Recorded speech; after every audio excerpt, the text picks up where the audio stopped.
প্রথমে হচ্ছে ফিজিক্স নিয়ে আমি আগে টুকটাক বলি যে অ্যাকচুয়ালি তুমি যদি টেস্টে পাস করতে চাও তাহলে তোমাকে কি কি পড়তে হবে, ঠিক আছে? এখন প্রথম কথা হচ্ছে কি কি পড়া থেকে তুমি আসলে টেস্টে কোন কোন টপিক আছে এটা জানাটা আগে গুরুত্বপূর্ণ। কেননা তোমাদের পর লাইফ শুরু করার আগে আমি ফিডব্যাক দেখে আমার মনে হয়েছে আগে তোমাদের এসএসসি সিলেবাসটা বলা উচিত, দেন আমাকে বলা উচিত টেস্ট পরীক্ষায় কোনটা কি পড়া উচিত। তোমাদের এসএসসি তে কি কি আছে? চ্যাপ্টার 2 আছে, ঠিক আছে?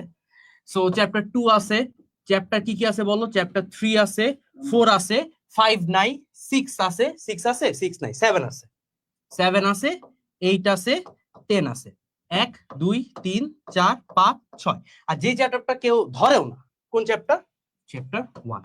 এখন কথা হচ্ছে তোমার কলেজে কি বলি, স্কুলের ক্ষেত্রে তুমি যদি চিন্তা করো যে আমি যদি কোশ্চেন করতাম তাহলে কি করতাম, অবশ্যই তোমাদেরকে এমন কিছু কোশ্চেন দিতাম যারা তোমরা নাস্তা নাবুদ হও, এমন কিছু কোশ্চেন দিতাম যাতে তোমরা কাটে কাটে পাস করো, আর এমন কিছু কোশ্চেন দিতাম যারা হচ্ছে মিডিওকর, মোটামুটি ভালো খারাপ দুইটার মধ্যে থাকে।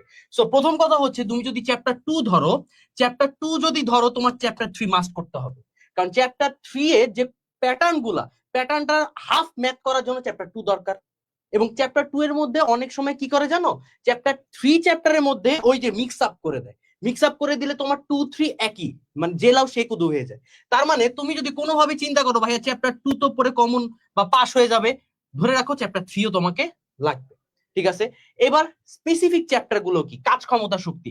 এই কাজ ক্ষমতা শক্তি থেকে তুমি হচ্ছে গতি শক্তি বলো বা বিভব শক্তি বলো, এই টপিক গুলো কিন্তু ইজিলি তুমি চাইলে সলিউশন করতে পারো। এবং এই তোমার গতিশক্তি বা বিভব শক্তির মধ্যে সব থেকে ইম্পর্টেন্ট পার্ট কি? শক্তির নিত্যতা সূত্র, অর্থাৎ প্রতি ক্ষেত্রে তোমার শক্তি সেম আছে নাকি, ঠিক আছে? এইটা চ্যাপ্টার 7 একটা ছোট চ্যাপ্টার, ঠিক আছে? এবং এই চ্যাপ্টারটা সবাই স্কিপ করে থাকে, কেন স্কিপ করে আমি জানি না, বাট এই চ্যাপ্টারে যদি তুমি শুধুমাত্র প্রতিধ্বনিটা পড়ো তোমার এখান থেকে 60% আসার চান্স আছে, 60%। বাকি 40% আমার আগের টার্ম গুলা থেকে চলে আসবে। চ্যাপ্টার 8 আলো, আমি যতদিন ক্লাস নিছি, গতবারও যখন আমাদের পরীক্ষার আগে যখন আমি লাইভ নিছিলাম আমি হচ্ছে চ্যাপ্টার 8 আর 9 নিছিলাম, এবং সবারই ফিডব্যাক পাইছিলাম ভাই আলো ধরেই নাই। তার মানে, এবং তুমি এখনো যদি ক্লাসে লাইভে যাও আমি বলছি চ্যাপ্টার আলো থেকে হয় দুইটা মিলায় কোশ্চেন আসবে, না হলে হয় 8 আসবে না 9 আসবে। টাটা, পুরো অ্যাকসেপ্ট চলে আসছে একদম লাইভের আগের দিন, পরীক্ষার আগে 2 দিন আগে যে লাইভ হয়েছে এখানে বলছি এইটা পড়বা।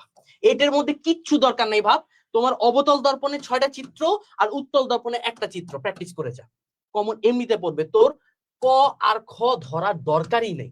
তোমার যদি মনে হয় যে পারতেছি না ভাই, দরকার নেই ধরা, ঠিক আছে? চ্যাপ্টার 10 এর মধ্যে কি কি আছে কোশ্চেন দেওয়ার মতো হচ্ছে আমার কুলম্বের সূত্র, প্রাবল্য, বিভব। এই বিভব জিন্দেগি তো স্যাররা দেয় না।